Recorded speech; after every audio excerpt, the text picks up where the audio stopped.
সবার একটা ধারণা কি বলো তো, যে জিমে যাবো মাসেল তৈরি হয়ে যাবে, কিন্তু ফ্যাক্ট হলো এটাই যে মাসেল তোমার তৈরি হবে জিমে এলে। Absolutely right, absolutely. জিনিস কী বলো তো, মাসেল জিমে তৈরি হয় না, জিমে মাসেল ব্রেক হয়। মাসেলের মধ্যে যে টিস্যু ছোটো ছোটো টিস্যু থাকে লাইকা দড়ির মতো, সেইগুলো যেরকম ফর এক্সাম্পল আমার হাতটা হলো একটা টিস্যু বা মাসেল ফাইবার, আমি যখন জিমে আসি এটা ফেটে যায় এইভাবে।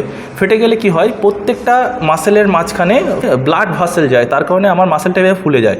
তো আমি পাম্প হয় যার কারণে, কিংবা আমি তার পরের দিন যখন ঘুম থেকে উঠবো তখন কি হয়, তখন আবার দেখবো যে আগের মতো মাসেল, যখন ফর এক্সাম্পল আমি বাইসেপ মেরেছি, এইভাবে বাইসেপ মারলাম, পরের দিন আবার বাইসেপ কমে গেল।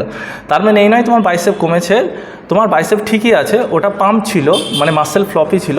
তো মাসেলটা ফেটে গেল, এই মাসেলটাকে রিপেয়ার করতে হবে, একটার মধ্যে আর একটা রিপেয়ার করতে হবে। রিপেয়ার কীভাবে হবে, তুমি যে প্রোটিন খাবে সেই প্রোটিনটা অ্যামাইনো অ্যাসিডে উৎপন্ন হবে, অ্যামাইনো অ্যাসিড উৎপন্ন হয়ে ব্লাডের মাধ্যমে এখানে সঞ্চারিত হবে, যাতে এই যে মাইক্রো টিয়ার্স হয়েছে বা ভেঙে গিয়েছে এটাকে জোড়া লাগাতে পারে। তুমি রাত্রেবেলা যদি পর্যাপ্ত ঘুমাও তাহলে কিন্তু ওই প্রসেসটা হয়, কারণ তুমি না ঘুমালে প্রসেসটা পুরোপুরি সম্পূর্ণ হতে পারে না, যার কারণে তোমার মাসেল গ্রো আপ হয় না। তাই জিমে এলে মাসেল অবশ্যই ফ্লপি হয়, মাসেল ভাঙে, সেই মাসেল গড়ার কাজ করে বাড়িতে তুমি কিভাবে ডায়েট করছো এবং কিভাবে ঘুমাচ্ছ। আশা করি আমার কথাগুলো তোমাকে বোঝাতে পেরেছি। Thank you so much.